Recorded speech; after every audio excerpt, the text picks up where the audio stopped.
President Trump is set to address the nation tonight on the Iran war. And NewsNation, of course, will carry those remarks live. But the president's speech comes as Iran is threatening attacks today on more than a dozen major American companies that have offices in the Middle East. And the Pentagon announcing the U.S. is now flying B-52 bombers over Iran's airspace for the first time since the war began a month ago now. More than 11,000 targets have already been struck. Joining me now, I have Andrew Ghalili, Policy Director of the National Union for Democracy in Iran. Andrew, good morning to you, and thank you for your time. Good morning. Thanks for having me, Markie. You know, we'll all be waiting with bated breath for the president's speech tonight. He'll be addressing the country at 9 o'clock Eastern, 8 o'clock Central.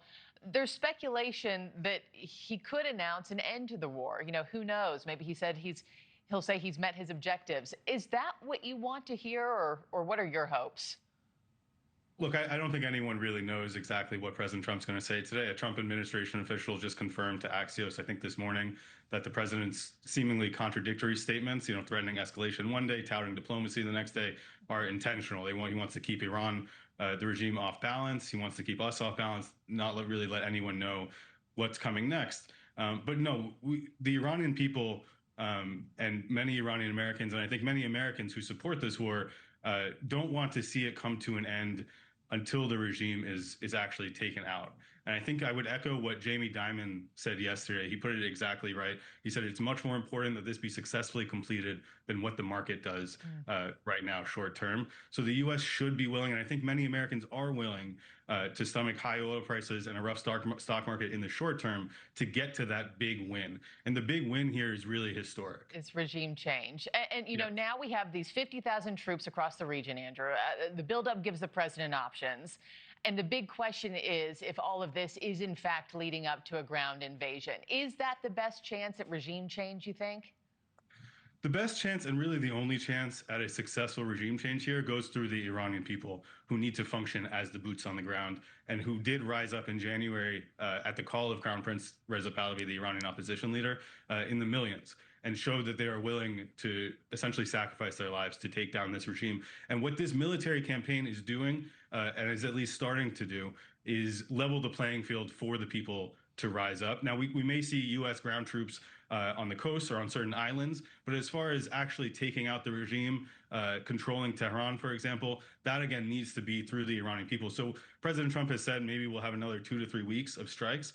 What I would expect and what we need to see in those 2 to 3 weeks is an intensification of what's really being called like the phase 2 of this war, which is the targeting of the regime's repressive apparatus. So this means targeting the Basij infrastructure, targeting the IRGC command and control, hitting the intelligence surveillance structures, resuming the political and military leadership decapitation that we've seen taken somewhat of a pause as President Trump supposedly negotiates with some figures who, by the way, do not constitute regime change by any means, and I'd be happy to get into that. And then most importantly, also enabling internet access for the Iranian people. You know, Andrew, I was thinking about this morning. Most of, I feel like, Western media coverage has reduced this story to either you're for war or you're against war. You know, meantime, the Iranian regime's brutality, it still remains a crisis. Executions at the highest level that we've seen in decades, massacres of those protesters, you know, that you were talking about back in January, including children, sexual violence, children being married at a young age. I mean, where do you think the regime stands this morning as the war hits the 1-month mark? The regime is decimated, but they still do have their repressive apparatus in place. But they have, I think one example that shows you how weak they are is they've started resorting to recruiting 11 and 12-year-olds into its paramilitary forces. This is an extremely clear signal of how far gone things are. And then I would also look at the talks that are going on. They've sent someone, reportedly Ghalili, the parliament speaker, to speak with Trump. But then there's, major fractions within the people actually running the country, which is really essentially the IRGC and their leaders. So there's no real command and control. So even if Ghalibaf were, for example, concede some demands, he doesn't potentially have the authority to actually go through with anything. And that also partially explains why we're seeing such random attacks from the regime. But it goes back to, the Iranian people will not accept any of these leaders that are emerging through the system. They are all part of the regime.